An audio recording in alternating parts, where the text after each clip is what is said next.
Сегодня у нас в студии человек, которого сложно описать одним словом. Дизайнер, художник, создательница бренда, который не просто украшает людей, а делает их смелее. Женщина с невероятной харизмой, собственной философией и стилем, который узнаешь с первого взгляда. Азукар Морено. Она создает одежду, которая не вредит экологии, но при этом бьет точно в сердце. Та самая энергия, от которой улица становится подиумом, а обычный человек – личностью. Гость, которая умеет говорить честно, жить ярко и делать то, на что многие только решаются в мыслях. Дамы и господа, Камола Рустамова.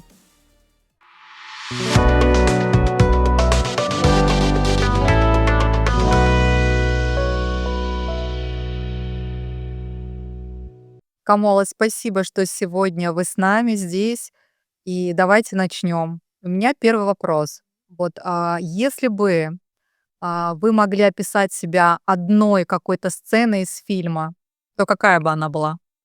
Знаете, мы каждый день играем свою роль, да? Я по знаку зодиака Близнец, и у меня каждый день новая роль, и с которой я должна справляться, с которой я должна адаптировать себя. Вот, Мгм. это неожиданно. Но я так долго думала, с какой бы роли, сценой бы я себя ассоциировала. На самом деле все сцены фильма берут из жизни. Мне кажется, что когда-нибудь с моей жизни возьмут, и тогда я могу назвать ее, потому что себя ассоциировать с кем-то, с какой-то ролью или сценой для меня это не быть самой себя. Потому что мне кажется, что у меня жизнь намного бурнее, чем даже в фильмах. Ну, если вот, начать с того, когда я уехала в Испанию, это было начало 2000-х, и в момент, когда я поехала учиться туда, на самом деле мне сразу не получилось. Я, подала документы в мадридскую школу дизайна, но в итоге она мне совсем не подошла, и я потеряла где-то год в Испании, я не Мгм. смогла начать учебу. Потом я нашла учебу именно в Севилье, и получается так, что, только как я пришла учиться, через пару месяцев мне предлагают как бы участвовать в конкурсе. Это был достаточно такой серьезный конкурс, но участие этого конкурса были свои как бы правила. Там должен был опыт, от 3 лет вот именно в фэшн-индустрии. Мое обучение в Испании началось как бы только 3 месяца, и они посмотрели мою историю, как я это обучалась, в Ташкенте, как я представляла коллекцию, у меня были фотографии, им То есть у показала. вас в Ташкенте уже было Да, имя, да, у меня уже правда? в ну, как сказать, на тот момент, наверно, не так важно было делать имя, мы просто делали. А как мы делали? Мы не знали, куда вообще подаваться, что делать, с чего начать, потому что социальных сетей не было. Это как-то не распространялось. Это всерьез вообще как-то не воспринимали дизайнер одежды. Кто это такое? Что это? С чем это вообще? Никто этого не воспринимал, и приходилось искать. Я очень благодарна Лола Софи. Она основательница проекта "Человеческая одежда". Сейчас у нее магазин называется Human House. Не знаю, вы её слышали или нет. Конечно. Я думаю, что вы ее пригласите. Очень интересная личность. Вот, и первый мой такой опыт — это я начала именно с Лоло Софи и с Халидой Хафизовной. С Халидой Хафизовной я представила мою первую коллекцию детскую. Это здесь, в Ташкенте, 2001 год. И в этот же год, на альтернативной моде, организованной Лола Софи, это был первый такой масштабный проект, фэшн-проект в Узбекистане, в театре Ильхом. Это, представляете, это 25 лет тому назад. Вот, но мне, естественно, этот архив был, и для Испании они вообще про Узбекистан не слышали. Например, кто-то у меня спрашивал: "Откуда Зачастую они вы даже не тогда?" Да. знают, где это Ага, находится. да. Было очень, кстати, интересных моментов. У них молодежь, она даже не изучает географию. И однажды у меня даже, моя коллега спросила: "Узбекистан?" Она на испанском говорит: "En qué parte Europa está?" Это значит, в какой, части Европы Узбекистан. Да. Она даже не знала, что Узбекистан вообще не входит в Европу. Она прям их это шокировало. И вот, получается, когда конкурс объявили, И мне директор школы сказал: "Вот, мы хотим, чтобы школу представляла ты. Хоть у тебя нету, мы это все приложим в твой архив, то, М. что было, у тебя там в прошлом, мы это приложим, и мы пошлем". Но это получается, в городе Севилья. Я от города Севилья подавала, в Андалусии. Это самый большой регион Испании. М. И я помню, на тот момент было выше 100 участников, которые подали заявку. Из 100 надо было выбрать 7 участников, которые выходят в финал. И я попадаю вот в финал.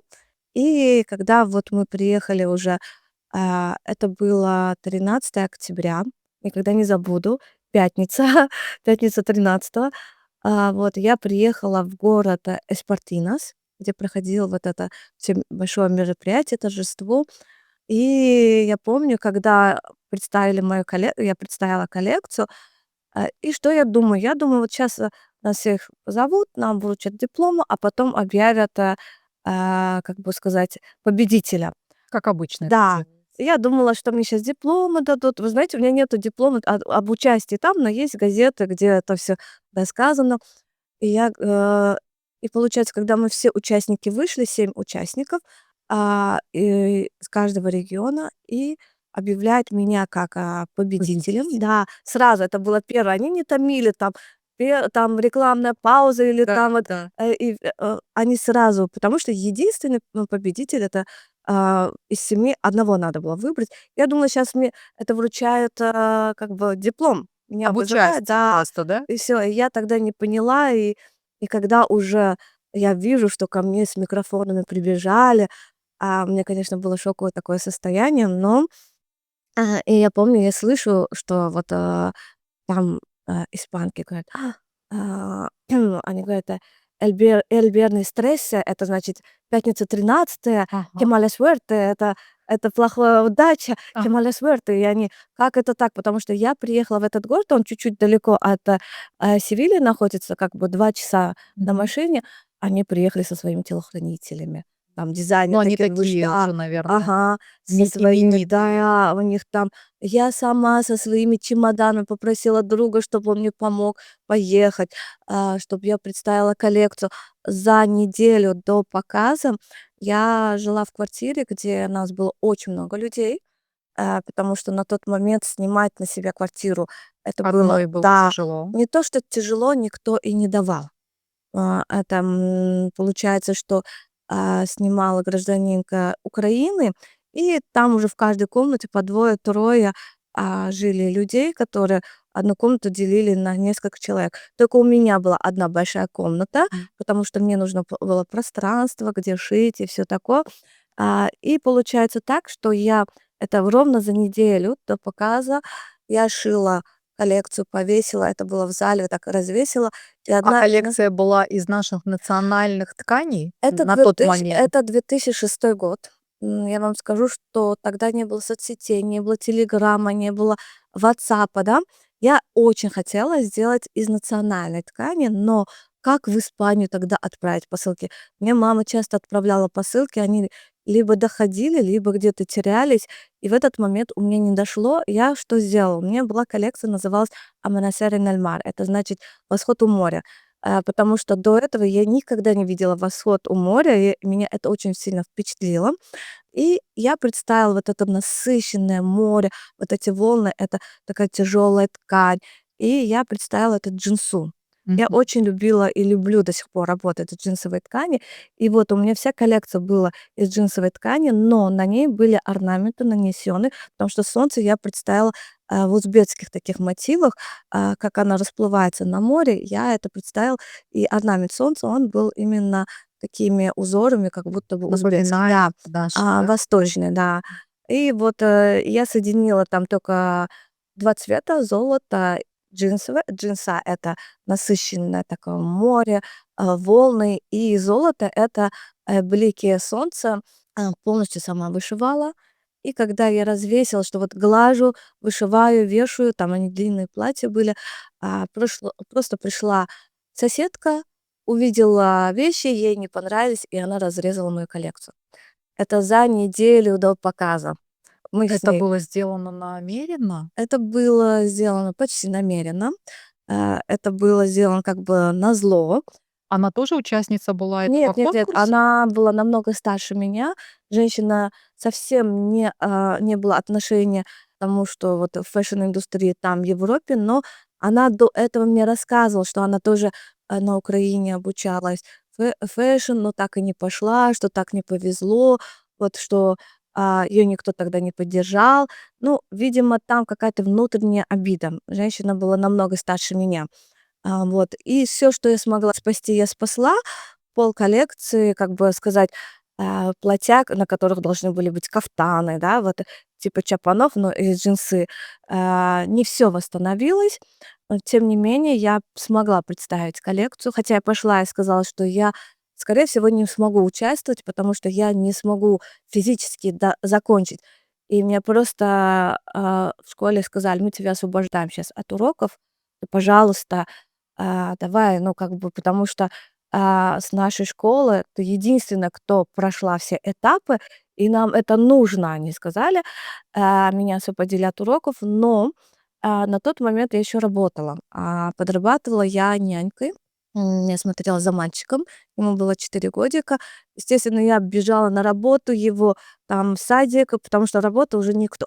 Родители его работают, и я не могу сказать: "У меня через неделю, давайте вы сидите дома, я буду готовиться". И работы терять мне не было. Слушайте, какой это Да. кошмар. Я не представляю, какая ваша была реакция, И знаете, когда реакция вы увидели, просто ваш труд, бессонные ночи, столько труда, столько энергии, столько сил своих вы вложили в то, чтобы мгм. представить, свою Коллекцию я коллекцию. шила 3 месяца, И бессонных просто ночей не было. эта девушка Да, зашла, эта да, женщина и уничтожила ваш труд. да.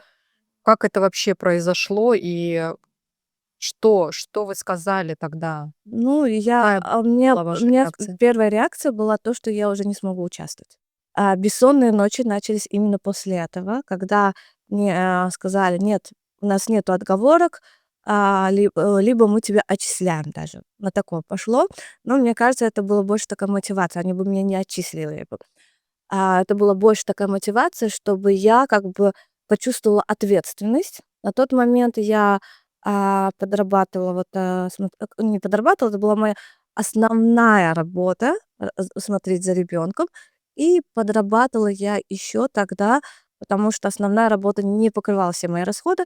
Подрабатывала я, еще в школе, убираясь несколько дней, когда все студенты уходили. Студенты никто не знал, мои однокурсники не знали. Знали директор, школа маленькая, то я убирала, там этот, мне платили за часы, мне было это отличный заработок. Ваша сцена из фильма. Можно сказать, что вот ваш рассказ, ваша, жизненная история, как, Ну, на когда-нибудь сегодняшний фильм день будет, да, на про это, знаешь. сегодняшний день, Камола, которую знают как Азукар Морено, и вот Да, кстати, основательница бренда, я даже этого не стесняюсь. Я даже начинала, когда совсем, она, да. да, была, Ага. можно сказать, Совсем не стесняюсь. Я считаю, что мне надо было пройти весь этот путь, чтобы стать сегодня тем, кем я являюсь. То есть я еще не чувствую, что я пришла до того, кем я хотела, но иногда я вспоминаю, история всегда возвращается. Даже если я забываю, мне судьба как-то эту историю напоминает. Это тоже я сейчас вам расскажу. Ну, я хочу закрыть вот это до конца, как это было. И, после того, как женщина разрезала всю коллекцию, меня поддержали все соседи. Они поддержали, сделали собрание, выгнали этих женщин, потому что их жили трое в одной комнате, они были скандальные, они были, ну, грубо говоря, так непорядочные, да. да. Соседи давно хотели от них избавиться. Даже было такое, что на следующий день это я сижу у себя в комнате, разложила на пол все лекала. Защищать эту женщину приходят трое мужчин. Они вышибалы какого-то заведения были. То есть она на меня натравила.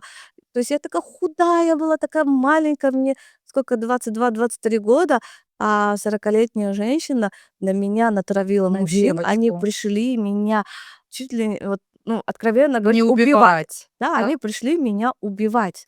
Ну, тут уже пошло-поехало, полиция приехала, и они поставили арест, чтобы они близко ко мне на 50 метров не подходили. И получается, тогда я уже у меня ничего, как бы сказать, у меня не было времени бегать по полициям или еще что-то, да. Мне на учебе сказали: "Мы тебя будем отчислять". А я уехала с Узбекистана, что я вот учусь. Я не Вау, просто там, да. да. Для меня это был самый страшный сон. И я думаю: "Нет". И вот тогда у меня началась бессонные ночи. Я ровно неделю не спала. Мне, ну, просто не спала. Были соседи, вот в каждой комнате по там парочки жили, они сами русские, но с Казахстана. А жена работала, тоже за детьми смотрела, у мужа не было работы. И он говорит: "Я вот так и лежу, из-за того, что он не работает, я вижу на часы 2, 3, 4 и слышу машинка тык-тык-тык-тык-тык". Я всю ночь шила вот, коллекцию. И вот когда я приехала, и когда меня объявили, что вот наша победительница Камала Рустамова меня назвали, да. Меня очень неправильно называли, поэтому мои Мгм. однокурсники и поставили мне такой псевдоним Азукар Мирену. Вот это оттуда и произошло. Да, я вот как раз таки Мгм. хотела Да. спросить, откуда это Зукар Морено, что это обозначает, какой-то перевод или есть какой-то Да, там очень много смысл? смысла, очень Да, много расскажите да. про этот смысл, что это? За мальчиком, который я смотрела, Хосе Морено Хиль, ему было 4 года, и он меня никак не мог называть по имени. Он меня называл Ашукар. Ашукар — это сахар. Вот. Мгм. И он меня: "Ашукар, Ашукар". И я, когда если что-то не успевала, он со мной был в школе. То есть я брала, одевала рюкзачок, я говорю: "Идем со мной на учебу, я там быстро книги заберу". Там это. Он со мной. И он бегал: "Ашукар, Ашукар, ¿dónde está Ашукар?" То есть где Ашукар, и мои однокурсники это услышали. Я была очень такая, намного худее, длинные у меня черные волосы были. Вот так, меня называли еще девочка, у которой волосы длиннее юбки, юбка короткая, Да. волосы длинные. Вот, ну, вообще, как бы сказать, людей, когда я часто загорала, это рядом, море, да, ездила на море, такая была. И, темноволосых называли морена. Морена — это брюнетка или загорелая кожа, Да. вот, Темненькая. темненькая, да, смуглянка типа, Гля. да. Вот, и от этого мне и произошла Сюкар Морено. Вот, и я поставила этот ник, в "Фейсбуке", и мальчик меня всегда называл Ашукар. Вы, Вот, кстати, с этим мальчиком, поддерживаете я связь? потеряла связь. Я потеряла связь, потому что, когда я за ним смотрела, я уже понимала, что у меня здесь вот я победила конкурс. Это там даже была история очень для меня. Мне казалось, что на тот момент, зачем я победила этот конкурс? Я же потеряла очень многое, да. Вот, но мне надо было расти. Мне сразу предложили хорошую работу уже по профессии. И вот я тогда попрощалась семьей, и я тогда уже начала работать по профессии. Нет, я их навещала. И в один момент, как прошло сколько-то времени, я думала, я поеду сейчас навещать. Я приехала в их дом, где я смотрела за мальчиком. У него сестренка Клаудия была, и дом был опечатан. Родители, Переехали. да, они обанкротились. Вот, у них родилась еще одна девочка. Вот, обанкротились, им пришлось продавать дом. То ли банк забрал. Я вот с тех пор их ищу, я всегда ищу. Ну, думаю, что я найду время, это мне надо поехать где-то на несколько месяцев в Севилью, прям найти их. И я бы очень хотела бы найти, потому что если в 2004 году, когда я начала работать у них, да, мальчику было 4 года, значит, ему сейчас 25 лет. 25 лет. Да, вот. Я бы Да, уже очень хотела бы. взрослый парень. Да. Интересно, узнает ли он вас? Да, а девочке Клаудия, потому что я пришла, я не знаю ни испанского, я не знаю, Так вы а, выучили испанский там? да, я не знала совершенно ничего. До отъезда в Испанию я обучалась итальянскому, М. но оказалось, Вы хотели что в Италию? я очень хотела в Италию. Знаете, Все кутюрье из да, Италии. мы всегда либо нам это внушали, либо мы смотрели очень много фильмов, где говорилось, что, столица моды — это Франция, а родина моды — это Италия, да. Вот, и это было у всех в голове. Но я совершенно как бы, Поменять свое мнение? нет, не жалею, что я уехала, что судьба именно направила меня в Испанию, потому что Испания, она сейчас у всех на слуху. Но я тогда, когда в начале 2000-х приехала, тогда было первое развитие Зары, группа Inditex. И получается, когда мы обучались, Inditex был, приезжали представители компании, нас обучали, и я там росла с этой компанией. Я была при первом открытии Zara Home в Севилье, и они представили там коллекцию Пахтагуль, прям настоящую узбекскую Пахтагуль, красная. Это была коллекция представлена даже Vogue Испания. У меня весь комплект сейчас, ну, у меня тогда был весь комплект, сейчас у меня осталось несколько там косушек, и это мне помогло росту, и это мне помогло не только росту, поменять и понять, для чего мне нужна эта профессия. Мгм. А так как когда я училась здесь, в Узбекистане, кстати, у нас была очень сильная школа здесь. Поэтому, когда я в Испании увидели мои работы, у них они просто были в шоке. Они говорят: "Неужели вас так?" Они даже не выговаривали, да, это слово, Обучают Узбекистан, да. писать. Они были в шоке, что это так сильно. Но нас очень хорошо обучали художественному, разные стили, историю костюма. Что мне обучали на тот момент даже, но сейчас это да, делают уклон, даже можно сказать, больше на это уклон. Мне обучали с бизнес-стороны. Мгм. То есть дизайнер одежды — это просто, человек искусства, который просто делает красиво, э, и каким-то удачным образом зарабатывает деньги. Удачным образом, да. Там нету какой-то статистики, чтобы мы обучались, как бы сказать, систематизации этого не было. Испания мне научила адаптировать фэшн в бизнес. Мгм. Хотя в Милане, в фэшн-школах уже бизнес проводили, но То есть не это входит настолько. в их систему, да, обучения? Да, Бизнес. и это меня еще научило выживать, так как я же не могла постоянно смотреть за детьми или убирать дома. Да. Вот, мне надо было расти профессионально. Я понимала, я должна продавать свои вещи. Я пошла практиковаться в группу Inditex, во все бренды я, и от Альта Мода у них там Викторию Лучино с ними, да. И вот это я соединила, и тогда я понимала, как раскручивать свой бренд премиум-класса. То есть, чтобы он был как бы дизайнерская работа Да. и хорошо продаваемый. Вот что меня научила Испания. Очень мы похожи с испанцами. Вот как мы любим торговлю, Испания Мгм. тоже любит торговлю. У них в крови это есть. Это в крови у них осталось от арабов, которые жили у них 800 лет. Знаете, на самом мероприятии у меня было черное платье, Мгм. оно с меня спадало. Я просто через Похудели, 2 да? дня пошла взвешиваться. Я весила 36 килограмм. У меня есть фотографии, газеты, где я дистрофилия. У меня настоящая дистрофилия была. Я ела хорошо. Я всегда, у Ну, это меня все таки нервы. это нервы, это, бессонные ночи. И самое страшное, после этого мне пришло я прихожу в школу, меня все поздравляют, и меня вызывает директор школы и говорит: "Нам надо с тобой поговорить". Я говорю: "Я вас слушаю". Они говорят: "К сожалению, мы сейчас уже не можем, чтобы ты продолжала у нас убирать". Это для меня, это был такой минус в бюджет.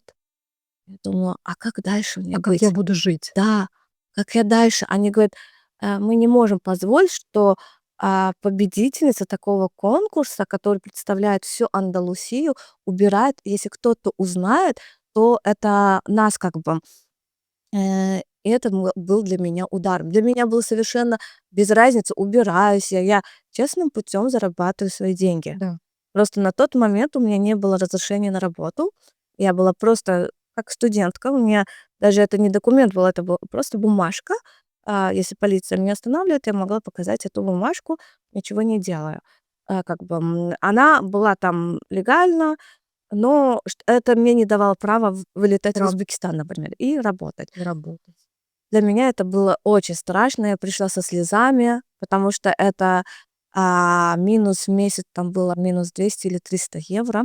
который, например, я платила за комнату, чтобы я спала в этой комнате одна, а не делилась с кем-то, понимаете? А то мне приходится делиться. У меня зарплата за месяц была около 500 евро, плюс 200-300 вот это. И для меня это был очень большой минус. Но, я стала искать подработки, и это тоже одна история, потому что недавно, это было год тому назад, я об этом рассказала, в сторисах, и вы знаете, это прям так взлетело. Люди просто не представляют, чтобы, человек, оказывается, может прожить такую жизнь, да. Да. А, Мы же привыкли, все красиво, да, картинка. ага. Ну, где-то 1,5 года тому назад мне пишет одна девушка-гид и говорит: "Здравствуйте, Азукар, я хочу к вам привезти сегодня туристов, они прям очень хотят к вам попасть". Я говорю: "Супер". Ну, я уже привыкла, когда с Испании кто-то приезжает, они ищут там, что есть такое испанское, они сперва ищут рестораны, и всегда выходит Асукар Морено, бутик одежды, и они все интересны, почему Асукар Морено приходит, и вот так, знакомятся, делают фотографии, что-то приобретают и уходят. А для меня это всегда классно узнавать, откуда они, какого региона, разговариваю, общаюсь с ними. И получается так, что она мне сказала, что в течение дня я приведу, потому что у нас, плотный график, у нас большая группа, но с этой группы двое людей хотят очень к вам попасть. Я говорю: "Ну, супер". И в этот день что-то я так сильно забегалась, я так сильно устала, я даже забыла, что ко мне должны прийти гости. И в один момент я просто закрываю, девочки ушли, я говорю: "Я сама закрою". Там что то кассу считала, и кто-то стучится у нас дарвазу. Вот там это как бы у нас не подъезд, а просто прихожка. Свет я выключил, я открываю дарвазу, и я просто вижу муж, жена, они: "Камола, Камоля". Я на них А смотрю, его знали? я у них убирала квартиру 2 Ты раза в неделю. что? И они тогда я была первый, то ли второй курс, это 2006 год. Она, кстати, была у меня на, показе, где я, Показе. да, представляла. И я уже тоже от них тоже пришлось уходить, потому что уже когда мне начали выходить работы по Да. профессии, мне приходилось уходить. Но они, столько лет, если я вот вначале убиралась там или смотрела за детьми, я никогда не чувствовала, что я, какая-то прислуга или уборщица, или еще что-то. Отношение было, Потому да, что да, хорошее с людьми? потому что вот, даже когда я работала, смотря за детьми, это была семья, куда они меня приняли, просто они мне еще, за это оплачивают. Они меня приняли в семью. То есть я с ними за одним столом ела, кушала. То есть у них А, такая культура, схожая с нашей, да, да? очень-очень схожа.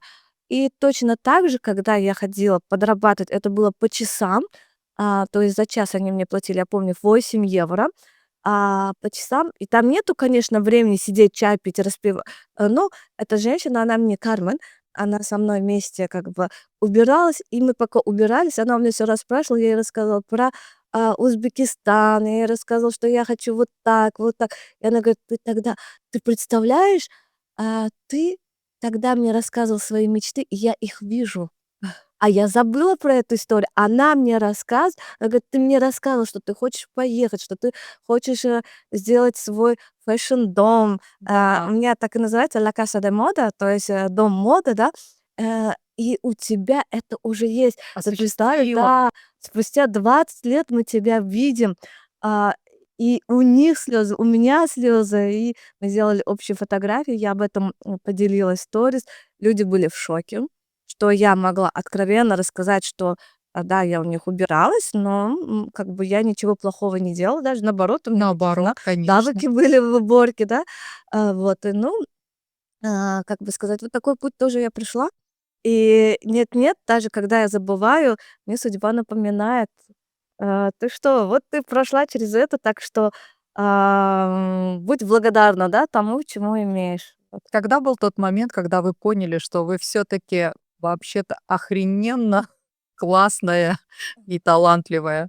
Ну, знаете, как бы это сказать, я, наверно, иногда, чтобы себя мотивировать, я иногда говорю: "Девочки, мы классные, на работе. Мы очень крутая команда. Вы смотрите, что про нас говорят, как мы вот это сделали. Но я это поверхностно говорю, что чтобы мотивировать команду и саму себя. Но внутри я еще этого не осознала. Мне кажется, что у меня еще все впереди. Внутри я еще не могу сказать, что я прям такая охрененная, классная, талантливая, не могу сказать. Нет? Нет, нет. А было ли какое-то вами принятое решение в жизни, которое вы приняли, и оно, может быть, казалось на тот момент таким каким-то, может быть, безумным, может быть, каким-то нелепым, а в итоге оно оказалось просто гениальным? Было очень много. Вот. Но мне кажется, что на самом деле я такой везучий человек. И часто полагаясь, на Всевышнего, да, я знаю, что из этой ситуации, наверное, что бы я и не решила, я выйду с этой ситуации, можно сказать, выигрышно, потому что ничего плохого не случилось, да, Да. выигрышно. Но чтобы так совсем поменяло моя кардинальная, как бы профессиональная жизнь, наверное, это больше мне происходит все экспромтом. То есть я не делаю м, есть в голове мечты, планы, да, но у меня нет такого вот, я вот, по плану расписала план, у меня через год я открываю здесь магазин, или я вот это такого нету, но, после пандемии это получилось, знаете, выход из положения. Это даже не было таким решением, у меня не было возможности даже принять решение такое, да, чтобы открыть шоурум. Это был настоящий выход из положения. Почему? Я очень, на самом деле, скрытый человек. Вот. И я люблю что-то делать в одиночестве. Когда я делаю, да, вот создаю, я должна собраться, почувствовать свою ауру, закрыться несколько дней, там отдохнуть, посмотреть фильм, прийти. И вот потом у меня на расслабоне приходят какие-то идеи. И поэтому, наверное, у меня никогда не было своего такого масштабного шоурума или еще что-то, да.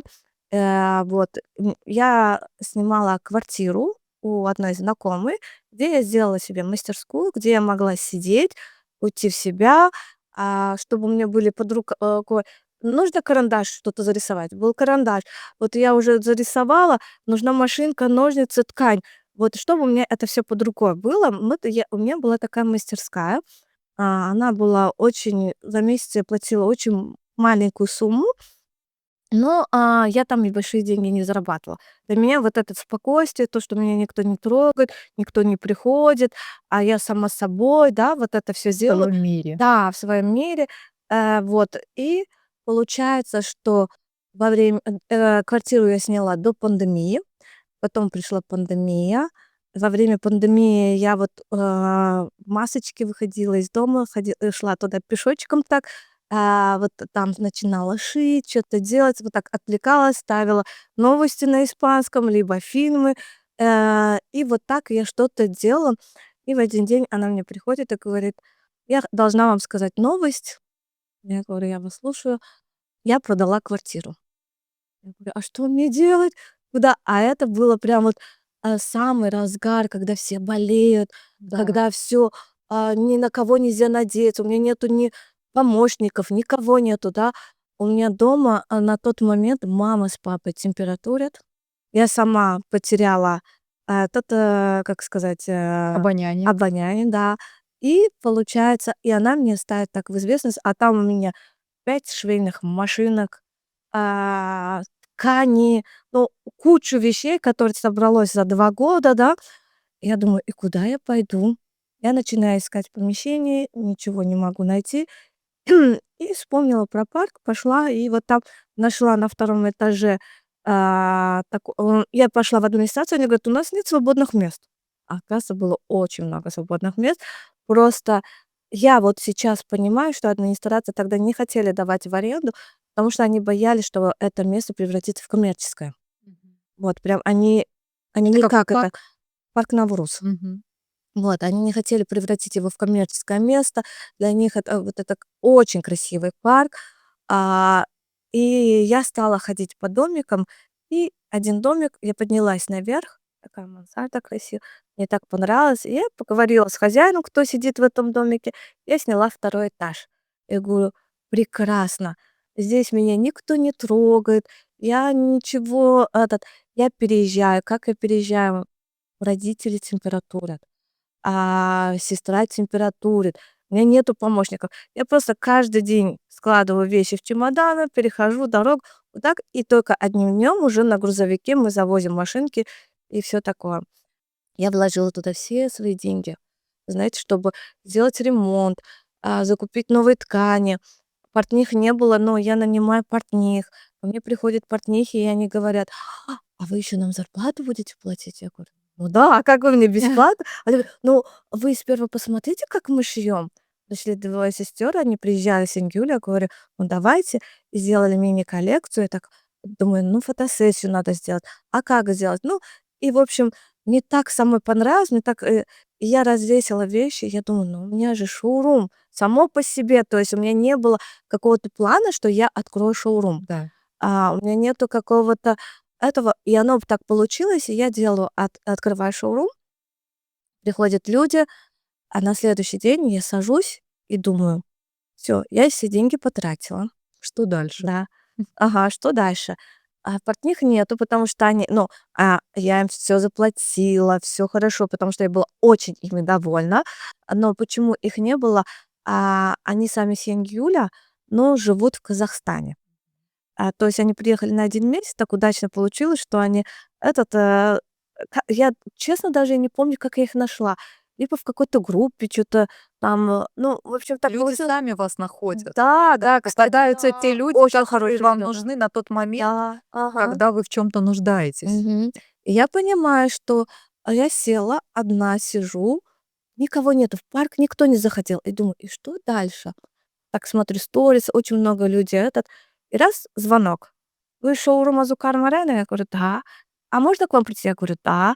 Приходит одна, покупает 2 платья, потом другая покупает 2 платья, потом другая там душегрейку, еще. Я вам честно скажу, на тот день я продала на $5000. Да, вот.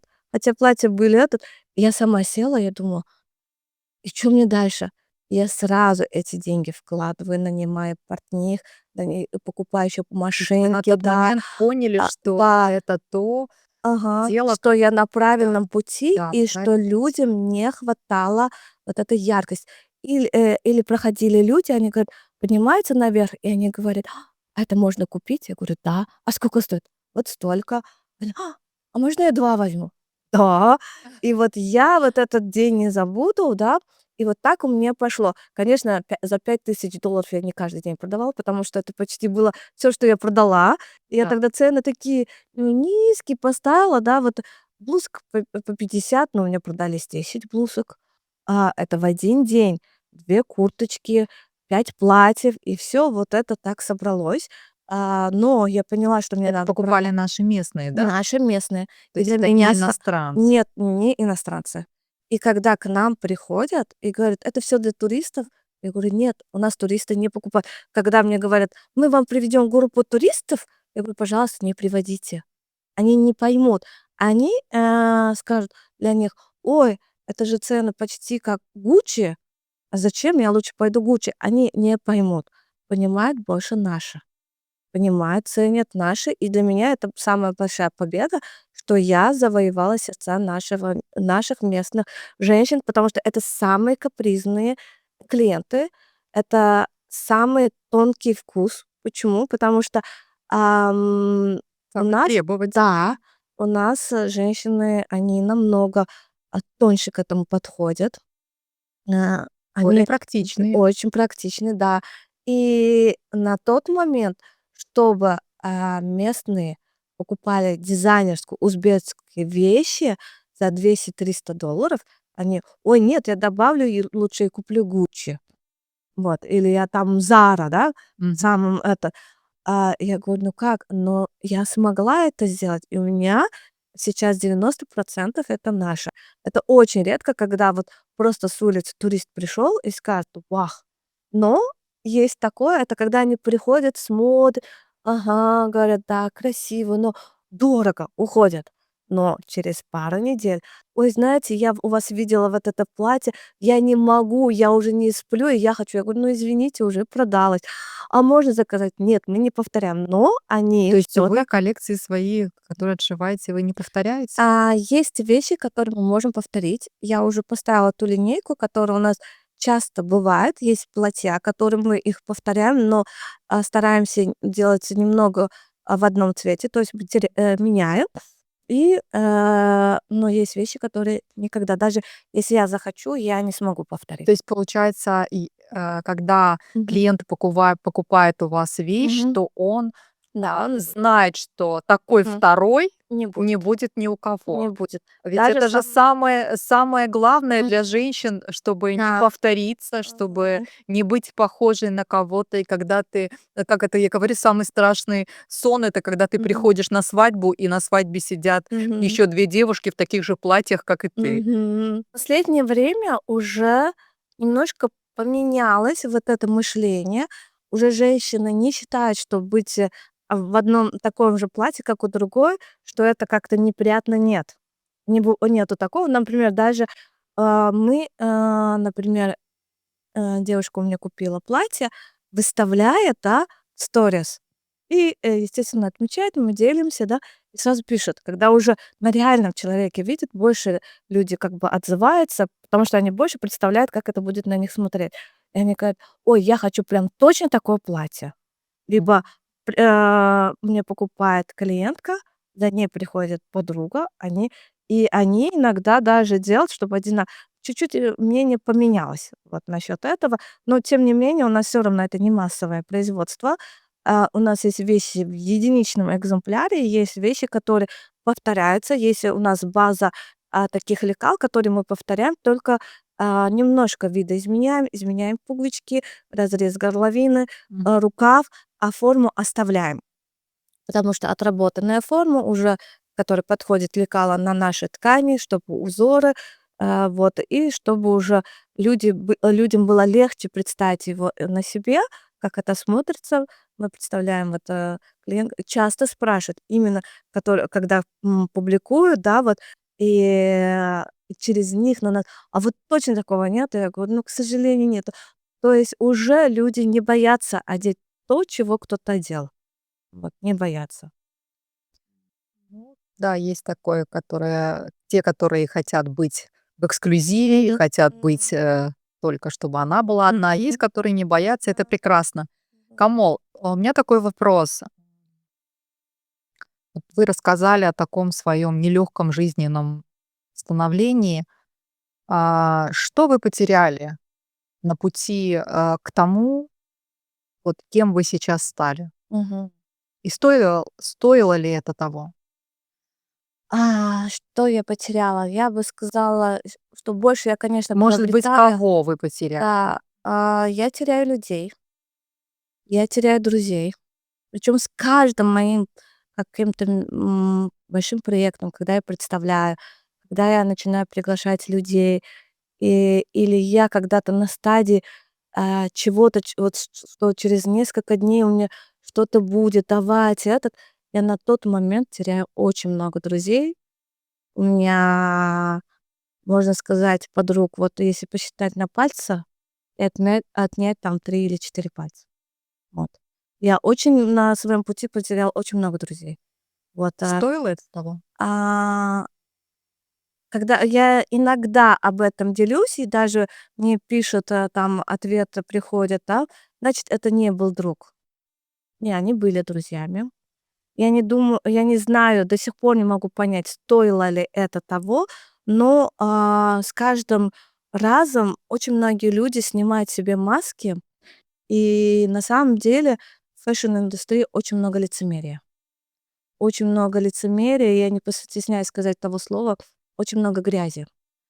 Там нет денег, там нет, как бы сказать, на этом вы богатым не станете. Хотя кто-то делает это, если как бизнес, когда это массовое производство, да, оно может приносить очень много дохода, но это не те деньги, которые, вот, например, я могу зарабатывать, но у меня все покрывает, то тот же моё творчество. Потому что я сразу же пойду куплю ткани, да. И я не понимаю, почему, много столько лицемерия, много подставы, потому что ведь, я вот даже, у нас недавно был показ, и за день до показа у меня случилась страшная истерика. У меня такого не было. И я сказала: "Я не хочу, я не Что хочу". произошло? Видимо, это все накопилось и не за несколько дней. Это все накопилось за последний год, можно так сказать. Произошло что? Это тоже, здоровье у меня вот и лично. То есть, я в прошлом году полетела в Нью-Йорк, и в Нью-Йорке я, видимо, подхватила корону, температура вернулась в самолете, здесь лечение, а потом у меня операция. Потом мне на работе, наше место выставили на аукцион. Это второй раз уже было. То есть помимо творчества мне приходилось решать те проблемы, которые я вообще не хочу решать. Я не хочу, чтобы они вообще были в моей жизни. И эти проблемы никто не знает. Люди только в социальных сетях видят, что я где-то отдыхаю, Красивую где-то гуляю, картину. да. И я начинаю понимать, что это я уже почти и не делюсь этим, да, вот, потому что, оказывается, восприятие это совсем другое. Мне приходится набирать команду. Ко мне приходят, девочки с такими иллюзиями, что это быть дизайнер или работать с дизайнером — это только показы, там банкеты, красивые люди, ты ходишь там на каблучках, и все такое. Но за этим столько боли, столько слез, столько выгорания. Я один момент даже уже, когда ко мне приходили девочки с резюме, я смотрела, если они учатся на дизайнера, я их не брала. Хотя у меня это было в приоритете. Почему я их не брала? У них в голове красивая картинка, а видя реальность, неподготовленная к этой реальности, они выгорали быстро. И они прям, на глазах, вот, как бы, не знаю, у них вот этот блеск терялся. И мне было страшно, что они видят эту реальность, да, и что эту реальность они видят со мной. Мгм. Я этого не хотела, поэтому я искала таких более, стрессоустойчивых, которые, да. Но в итоге я тоже научилась, как справляться, как собирать команду, даже если это творческие люди, и как с ними работать, как их подпитывать, мотивировать. Вот то, что я сказала, что молодежи сейчас очень сложно, во всех сферах большая конкуренция, но чтобы они чувствовали работу со мной особенными. У меня, я их даже не смею называть, ассистентками, мы их называем азукаршки. Вот, Мгм. то есть, это настоящие представители бренда, которые они рассказывают, принимают гостей, которые доносят информацию, которая нету ни в каких там социальных сетях. И я как бы учусь вместе с ними, как бы их подпитывать, чтобы они не выгорали. Вот, вот это у меня за год, на глазах выгорели очень много девочки. Вот эта команда менялась. Потом очень много хейта было в "Инстаграме" разного рода. Против Это вас? да, начиная с соседних странах, что мы воруем чужую историю, чужую культуру и на этом делаем деньги. Вот такие угрозы были, прям очень страшные угрозы. Потом хейт: почему я всегда в очках? Да. Это просто ваш стиль? Это даже не стиль, это просто я уже не себе, как бы сказать, ну, это, я даже, ну, я всегда в очках. Это не последний год, что я вот, да, в очках. Это мне было всегда. Вот, что у меня хейт был, что я кого-то копирую в плане того, что, нет собственной идеи, и я решила скопировать имидж чужого человека. Вот этот хейт, вот этот, что мне надо было бороться за свое место, чтобы выкупать свою аренду. Это значит, я повышаю себе аренду, вот этот аукцион, эти цифры, эти документы — это не мое. И это меня останавливало перед моим творчеством, да. Я всегда в напряжении, всегда была в напряжении. Я хочу сесть, просто расслабиться, сделать эскизы. Из-за того, что я не вытаскиваю свои идеи, я начинаю болеть. Вот, и мне приходится туда бегать, с этим разговаривать, какие-то проблемы решать, кого-то нанимать, да. Это абсолютно не мое. И я сталкивалась все больше и больше с такими моментами. И после операции у меня скривилось лицо. Мне полгода, я просто нигде не появлялась, и мне: "Ой, ничего страшного, давайте выходите в эфир, давать". Но не всем это раска Задели нерв? да, задели нерв вот и здесь. Я даже когда говорила, сейчас он еще остался, но я уже стараюсь на это не обращать внимания. Но 3 месяца я была в клинике, там физиотерапия, иглотерапия, лечение. Я просто вот это у меня накрутилось в голове, и я поняла, что это мне ничего не помогает. Что я делаю? Я просто улетаю. Я говорю: "Я должна вообще отключиться". Лечу в Лондон. В Лондоне я напряжённая, но я провожу, фестиваль, а потом я лечу в Испанию и просто отключаю Вместе телефон. силы. Да, отключаю телефон, я беру отель прям у моря, вот, и 10 дней я просто не выходила на связь, никакие ни сторисы, ничего. Я просто отдохнула. Это было мое самое лучшее лечение. Вот. Но, это, конечно, долго не продлилось. Потом я полетела в Рим, с проектом "Мальта Мода", потом Париж, Мадрид. Я быстро прилетаю в Ташкент, и мне надо работать над проектом. И я просто работаю над проектом, работаю уже, 2 месяца без выходных.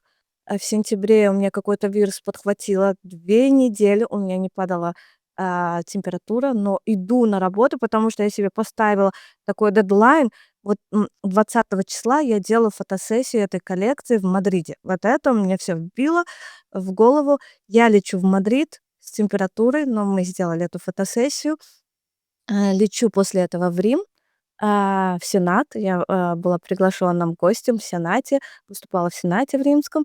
И приезжаю, и начинаю вот это у меня без остановки вот это все крутится, и, видимо, организм сдался.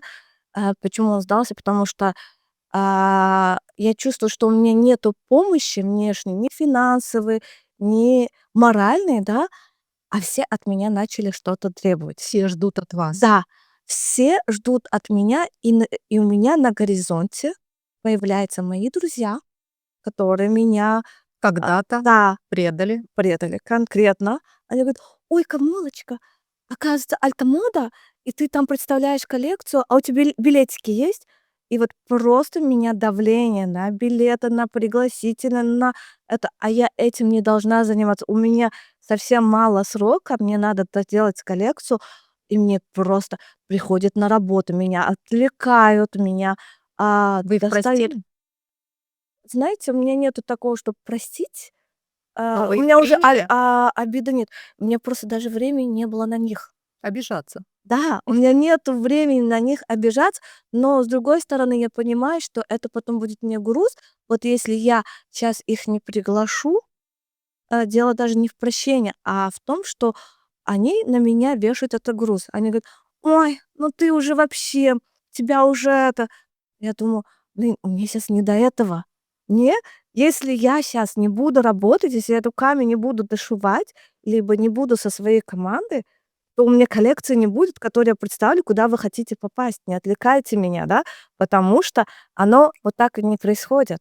Над этим надо работать, это надо рисовать, это надо шить. И самое главное, на это надо заработать, чтобы оплатить вовремя всем мастерам. Да. Оплатить вовремя вышивальнице, которые в Наваи, в Бухаре, в Самарканде. Оплатите всем мастерам Маргилане, Фергане, которые ткут ткань. Оплатить мастерам, которые мне, красят в Ташкенте или в Намангане нитки, ткани. Оплатить своей команде, чтобы они тоже не сдались, потому что они меня видят с хорошим настроением и с плохим настроением. А им это не надо. У каждой своя семья, к которой они возвращаются. Если у меня плохое настроение, значит, у них тоже будет плохим. Если у меня хорошее, то у них хорошее настроение. От меня все зависит. Конечно, от А у меня, руководителя всё да, зависит. а у меня такое напряжение было. И я поняла, я сказала: "Я не хочу выступать, потому что завтра". Знаете, что было даже до этого, вот до показа люди, которые хотели попасть, да, они приходят, и они говорят: "Азукар, мы будем у вас гостем, вот нас пригласили, и мы хотим купить. Вот мне понравился вот этот пиджак за $400. Вы его нам отдадите за 200?" Я говорю: "Вы на базаре? Мне аренду никто тоже, за 50% не делает. Мне портнихи за бесплатно не шьют. мне ткани бесплатно никто не приносит. Вот я заказала ткань ручного ткачества, 4 месяца жду, оно браковано. Вот, если выйдет брак, то все 400 метров выходит брак. Но я это выкупаю, потому что мастер после этого мне не сделает другую ткань. Это через сколько тканей я должна пройти, чтобы повесить вот этот за $400, вот этот жакет, Да. чтобы вы одели и почувствовали себя королевой. Вот. И и все и мне просто вот этот взрыв, я говорю: "Для чего я все это делаю? Чтобы на меня люди обижались, а я хочу, чтобы люди наслаждались.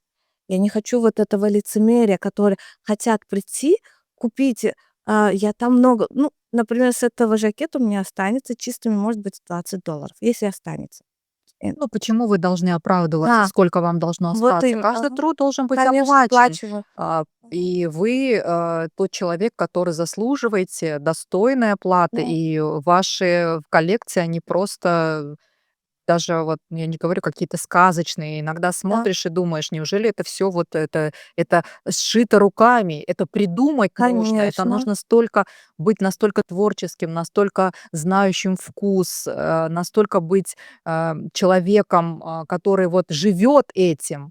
И вот вы, все делаете правильно, и никогда не нужно принижать свои заслуги. Никогда не нужно принижать свои заслуги. Поэтому А я вот вы на это у правильном меня пути. было такое, я говорю, и для чего я делаю? Я завтра представлю коллекцию. Я на эту коллекцию потратила очень много не то что финансов, но и своей Своих энергии. сил, Да, да. я, чтобы они услышали, я полетела в Мадрид, сделала фотосессию в Мадриде, я полетела в Рим, рассказала это в Сенате. Это же мои расходы, это же, Конечно. мои финансы, которые я могла бы потратить, например, На на себя, на свое красота. удовольствие. Да, а я потратила, чтобы полететь. Ну, и я Представить сказала, да, страну. вот, самое главное, чтобы уже Узбекистан не говорили Афганистан, Пакистан, а Узбекистан выговаривали. Вот, сейчас реально европейцы, они очень четко и правильно выговаривают И знают, Узбекистан, где да, находится Узбекистан. они очень хорошо знают, они очень хорошо понимают, потому что вот раньше, если они этого не понимали, да, это приходилось рассказывать, а сейчас я просто одену чапан и буду гулять там, не знаю, по Римским улицам, либо в Манхэттене на Пятом авеню, меня обязательно двое-трое остановят и скажут: "Ты с Узбекистан? Узбекистана?" Я скажу: "Да". А раньше это был такой период: "Это что такое? Узбекистан? А где он?" Да. Потом второй этап был, эм, Узбекистан, а где? Но у них это интерес был. Да. А сейчас они: То есть "Узбекистан, они уже да, уже знакомы. знакомы". Да, это вот все таки труд тех людей, которые представляли Нашу нашу страну. страну, представляют, рассказывают. Иногда кто-то вот при поддержке государственной, кто-то со своей инициативы, да, неважно. Главное, они это смогли сделать. Главное, они смогли сделать это достойно, показали. И это, оказывается, неспроста, У что нас меня вот эти на самом деле такая вот, знаете, гордость за страну, за людей, которые вот так вот, как вы, достойно нашу страну представляют за рубежом.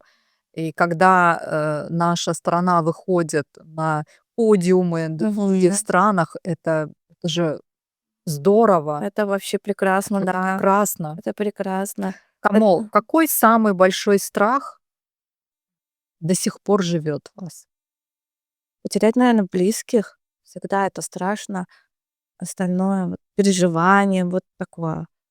А страх такой вот всегда как бы, доверие Всевышнему, потому что я прошла через такое, и перед чем мне бояться. Хотя у меня был такой страх, он может быть такой смешном сейчас по моменты бывают, Да. когда это, например, мне написала, Мария, супруга Мота.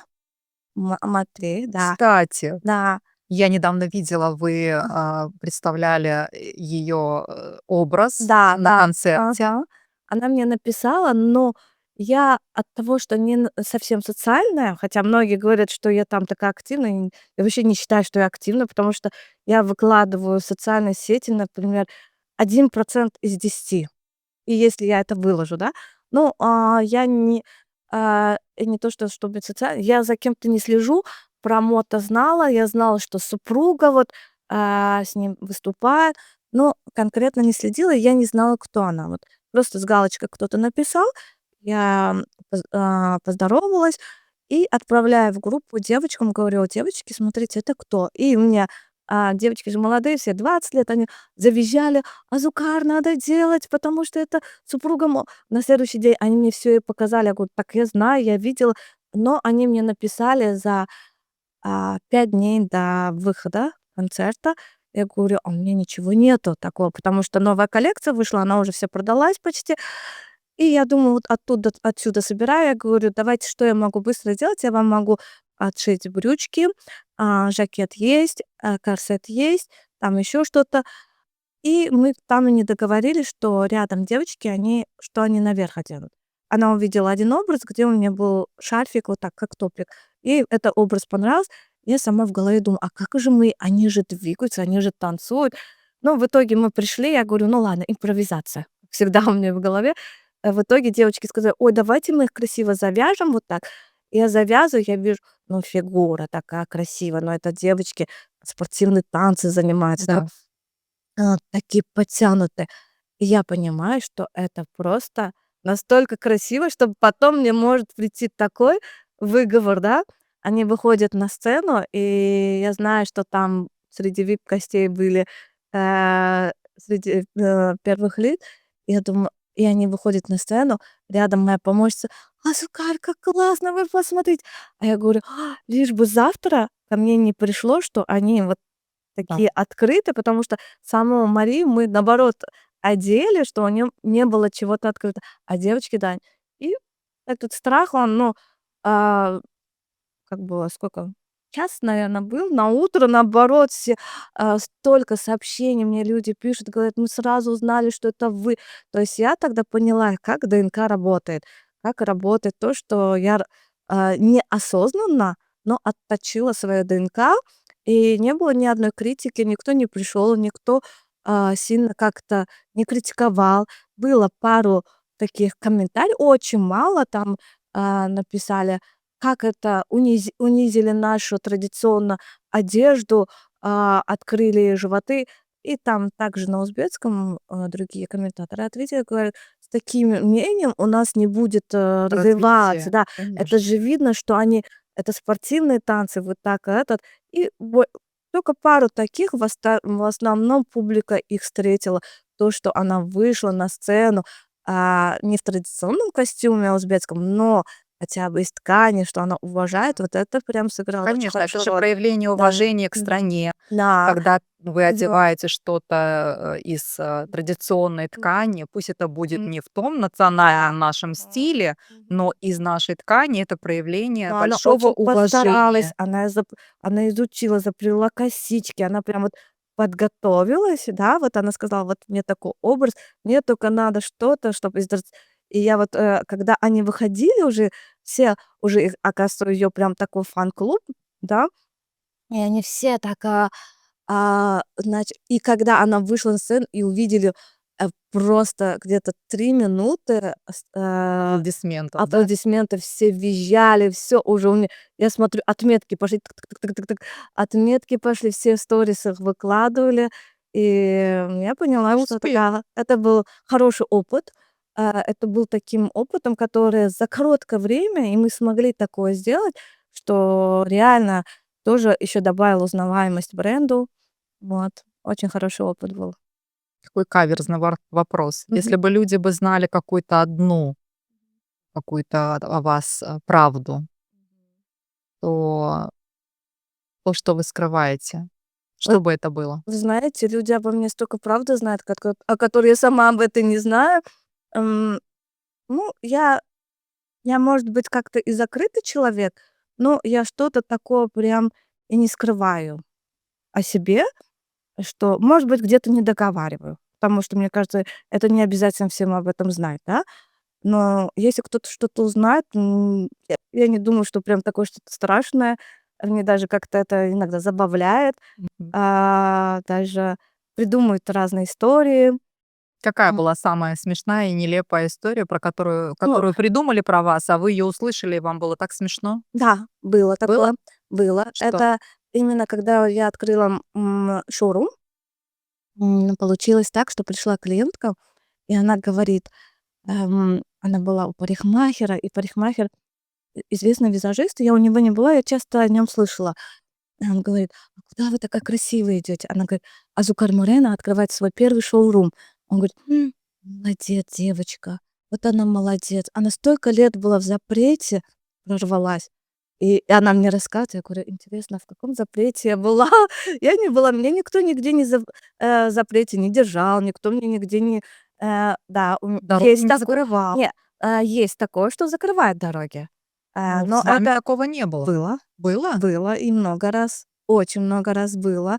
Но, это не в таком уровне, что: "Ой, ее надо убрать". Это было в моменте, просто люди не ожидали такого масштаба, что я могу это сделать, представить. Знаете, как закрывали? То есть, если я делаю какой-то проект, было, что присваивали себе. М. Да, это было. Это был очень масштабный проект, над которым я работала с 2018 года по 2022, да, и это взяли, просто присвоили. То есть узнали вашу идею, Нет, вы знали, знали мою что идею. Уже идею, я сама ее то есть созданную исполнила. идею взяли, Да, да, присвоили себе? в СМИ как бы дали информацию, что все это масштабное мероприятие, ам, а, это сделало Министерство культуры, но и самому министру донесли совсем по-другому. Они сказали, что, да, видимо, там было выделено, я ничего не знаю, потому что у меня не было времени этим разбираться. Но в итоге я даже не, разбиралась, но когда вышла эта новость на странице у министра культуры, как постом, и новость была написана, что вот при поддержке Министерства культуры Узбекистана провелся такое-то мероприятие, и ни слова обо мне. Я, честно слово, у меня не было на это времени. Я просто на утро смотрю, мне все тегают. И они говорят: "А почему про Азукар Морено Камола ничего не сказано?" То есть я сама 2018 года делала эскизы, никто мне не помогал, ни мои билеты никто не оплачивал, ни мои расходы, да.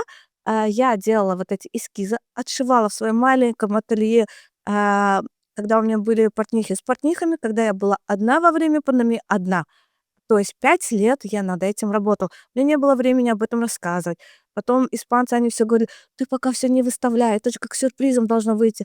Я и не вз Но друзья знали. Почему они знали? Потому что они говорят: "Азукар, идем с нами ужинать". Я говорю: "Извини, у меня портнихи нету, мне надо вот это шить и отправить в Испанию". "А что ты там делаешь в Испании?" Я говорю: "Ну, вот такой проект, я готовлю, та-та-та-та-та". Потом или там: "Азукар, ты в Ташкенте?" Я говорю: "Нет, я в Испании, потому что вот с моим проектом там какие-то фоточки". Это не было в социальных сетях, иногда выставляла, но друзья это знали. Мгм. И вот так пошло-поехало, они начали меня тегать. И после, ну, первая информация для главы государства дошло, что это Министерство организовано, культуры да, а потом они отредактировали, написали, что это, я цитирую на узбекском, "сакошкян". То есть я добавила приняла участие. какое-то ну, какое-то участие, как бы где-то что то помогла. Вот. То есть моя пятилетняя работа, да, над которым я училась, ездил. Проект шикарный был, потому что во время пандемии, когда все сидели дома, этот проект кормил очень многих, как сказать, творческих людей, которые они даже до пандемии свое творчество не знали, где показать, но Мгм. у них, руки — это просто золотые руки, и они могли это мне исполнить. Идеи, которые я отрисовывала, согласовывала с испанцами, и, это все помогло встать очень многие на ноги. То есть, просто присвоили этот проект. Это было очень обидно, но я прошла через это. Этот проект мне дал очень много опыта, опыта общения с мастерами, опыта с людьми, как и где могут подстать. Ну, я, как бы забываю, иду дальше. Иногда я наступаю на одно и те же грабли, но, возможно, тоже мои ошибки есть, которых я просто в Учитесь. моменте, да, в моменте, не прорабатываю, потому что у меня на это времени нету. У меня вот цель, мне надо закончить, потому что моя работа, если я не работаю, если я не шью, оно само собой не сделается. Вот. Это Но у надо. нас все таки в стране же немало дизайнеров, Мгм. немало Очень много дизайнеров. очень много. И Да. именно сейчас такая очень Активно, да. активная тенденция именно продвижения Мгм. нашего У национального нас скачок. наряда. У нас скачок, Да, да. то есть конкуренция, Мгм. она присутствует, Конечно, она да? есть, и не всегда здоровая, но Вот я есть конкуренция. хотела спросить, Мгм. насколько все-таки сейчас это же закулисье, это Мгм. же то, чего мы не знаем. Мгм. Насколько сейчас вот эта вот конкуренция, здоровая ли эта конкуренция все-таки между людьми, которые вот именно в фэшн-индустрии, в дизайнеров, с кем вы дружите, с кем, может быть, у вас Уже почти ни с кем не дружу. Ну, конечно, у меня отношения, когда вижу коллегу, я обязательно мы здороваемся, разговариваем, но такой дружбы нету, чтобы где-то с кем-то пойти поужинать. Может быть, я понимаю и их, потому что все этим заняты. Все, если дизайнер не работает, а, вот его коллекции просто не выйдет на свет. И у всех может быть по-разному. Кто-то руками, кто-то головой, кто-то, финансами, да. вот, я хотела сказать, не Но все же настолько талантливые. мне А, кажется, талантов у нас очень много. У нас очень шустрые, но не все напрягают, свои идеи, не все напрягают. Но, тем не менее, у нас очень, большой скачок в фэшн-индустрии. Можно сказать, что в Средней Азии мы лидируем в этом плане.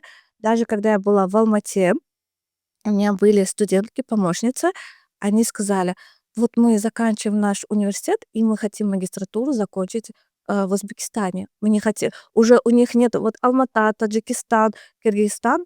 Они не думают поехать в Париж или в Милан, делать магистратуру или практику. Они все хотят приехать в Ташкент, потому что у нас реальный скачок.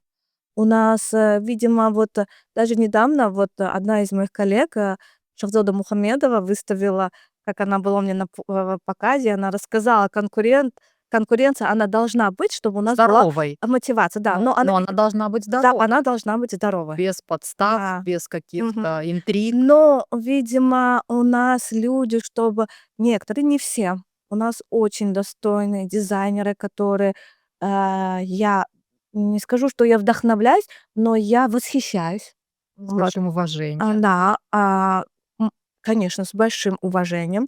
Может быть, какие-то обиды про кого-то подумаю, да, посмотрю, да, но это быстро уже сейчас выветривается. Раньше я больше накручивала, а сейчас я думаю: "Блин, круто, молодец, Да. пробилась, да, и классно". Ну, иногда есть такое вот, например, вчера я пожаловалась, знакомому Самандару, я говорю: "Самандар, может быть, мы твоему дизайнеру уже скажем, может быть, хватит уже меня копировать, раз она уже на международных площадках, этот самый". Ну, я так сказала, и я забыла. Ну, я сейчас вспомнила, чтобы вам Да. поделиться, да, из недавнего. Но раньше я больше накручивалась, сейчас я понимаю, что это есть, но, Вы иногда это быстро прям отпускаете, да? начала, раньше нет. Это было очень болезненно, это было очень неприятно. Сейчас я понимаю, что это, оказывается, наверно, будет всегда. Если я себя буду, как бы накручивать, мне сложнее.